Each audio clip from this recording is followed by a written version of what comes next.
What if something didn't just look black, but erased light so completely that your brain could no longer understand what it was seeing? Imagine staring at an object and being unable to tell whether it's a flat surface or a deep hole. No shadows, no reflections, no depth.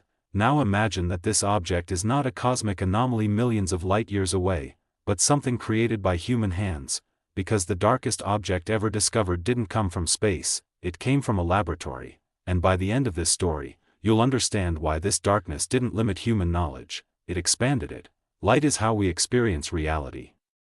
Every shape, every distance, every color depends on photons bouncing off surfaces and entering your eyes. Your brain constantly interprets these reflections to build a three-dimensional world, so when reflection disappears, reality itself starts to collapse. For centuries, scientists believed there was a natural limit to darkness. Even the darkest substances, coal, ink, black velvet, still reflect some light, enough to reveal texture, enough to define shape. Absolute black, we thought, was impossible. That assumption quietly held until modern science began asking a different question, not how black can something look, but how much light can we prevent from escaping? This wasn't a philosophical question, it was a practical one. Space telescopes, satellites, and scientific instruments were becoming so sensitive that even the tiniest reflection could corrupt their data. A single stray photon could mask signals traveling billions of years across the universe, and that created a problem science could no longer ignore. How do you study the faintest light in the universe, when your own instruments keep getting in the way? The answer would lead to something no human eye had ever encountered before. But before we reach that moment, we need to understand why light defines reality in the first place. Because once you understand that, you'll understand why this discovery was so unsettling, and so powerful. And if you enjoy exploring real scientific mysteries grounded in evidence, not speculation, you may want to continue this journey through the rest of the story. But what scientists uncovered next would challenge not just physics, but human perception itself. Your eyes don't actually see objects, they see light. Every moment, trillions of photons bounce off surfaces around you. Some are absorbed, some are scattered, some reflect directly into your eyes. Your brain takes those reflected photons and constructs reality. Brightness tells you distance, shadows tell you shape, reflections tell you texture. Without reflected light, your brain loses its reference points. This is why darkness feels disorienting, not because it's dangerous, but because information is missing. In science, reflected light is information. Astronomy exists because light travels across space carrying the history of stars, galaxies, and cosmic events. A telescope doesn't see an object. It collects photons that have survived unimaginable journeys. But there's a problem, not all light reaching a telescope comes from space. Some of it comes from inside the instrument itself, internal reflections, scattered photons, microscopic glints bouncing off metal surfaces. As telescopes became more powerful, this stray light became a serious obstacle. It reduced contrast, it blurred faint signals, it limited discovery. For decades, scientists tried darker paints, duller coatings, more absorptive surfaces, but none of them were enough, because traditional black materials don't trap light, they scatter it. A photon hits the surface, and escapes.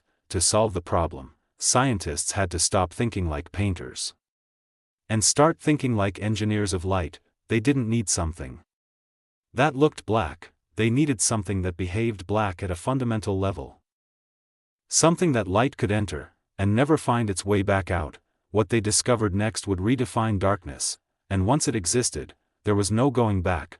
Before this discovery, black was mostly a visual illusion. Black paint isn't truly black, it's a surface that reflects less light than most others. Even the darkest natural substances reflect several percent of incoming light.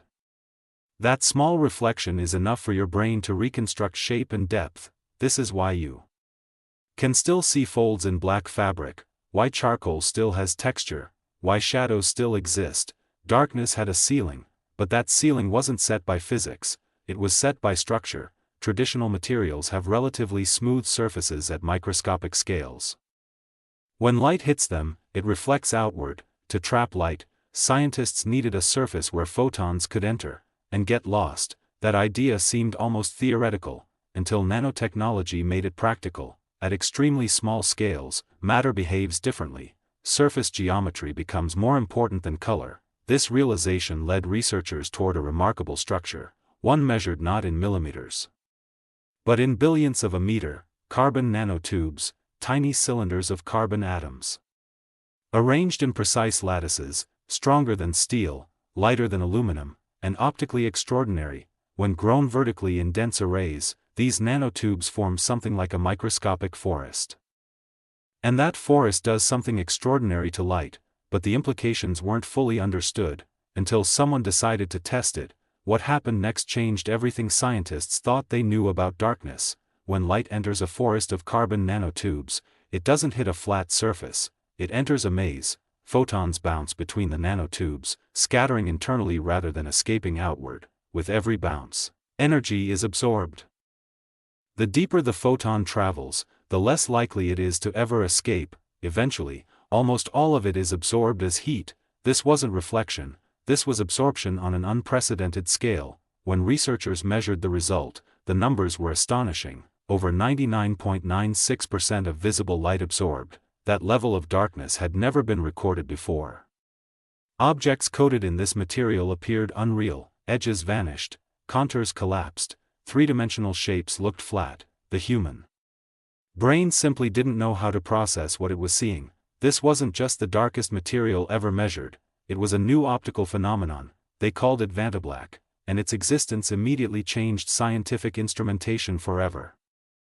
Vantablack wasn't created for art, it wasn't created for spectacle, it was created to solve a scientific problem. Inside space telescopes, it dramatically reduced stray light. In sensors, it improved signal accuracy. In calibration instruments, it eliminated background interference. Darkness became a precision tool, but its effects on perception captured public attention. People described it as void-like. Not frightening, but deeply unnatural, because your brain expects light. When that expectation is violated, reality feels incomplete. Yet scientifically, nothing mysterious was happening, just geometry, just physics, just absorption. Still, comparisons were inevitable. Was this darker than space, darker than black holes? The answer is subtle and important. Black holes trap light through gravity, vantablack traps light through structure. Two entirely different mechanisms, but in terms of reflectivity, the light reaching your eyes, this was the darkest object humans had ever created. And scientists weren't finished yet, because what they discovered next was even darker. In 2019, researchers at MIT pushed the concept further. By altering the surface chemistry of aluminum and growing even denser nanotube forests, they created a material that absorbed 99.995% of visible light. This was darker than vantablack, so dark that cameras struggled to focus on it, so absorptive that even laser reflections nearly vanished. Once again, the purpose wasn't visual impact, it was scientific clarity. These materials improved thermal detectors, infrared sensors, and astronomical instruments. Darkness wasn't hiding information, it was revealing it, and that realization led to something deeper. Darkness itself had become a technology. Every scientific measurement is limited by noise. Stray light is noise. Ultra-black materials remove that noise. They allow telescopes to see fainter galaxies, sensors to detect weaker signals, instruments to reach higher precision. Applications now include space exploration, climate monitoring, optical calibration, advanced imaging, aerospace engineering, and future uses may include energy efficiency and quantum research. This discovery wasn't about creating something extreme, it was about removing obstacles to understanding. By eliminating light, we gained insight, and that changed how scientists think about darkness forever. For most of history, darkness symbolized absence, the unknown, the unseen, but the darkest object ever discovered taught us something different. Darkness can be engineered, controlled, used to expand knowledge. It doesn't erase reality, it sharpens it, and as we continue pushing the limits of what can be absorbed, we redefine what can be observed. So perhaps the most important question isn't how dark something can become, but what we'll finally be able to see, because of it. Pause, if you enjoy thoughtful, science-based documentaries like this, subscribing helps support more stories grounded in real discovery. because the universe still holds countless mysteries, and sometimes, the best way to see them is through the dark.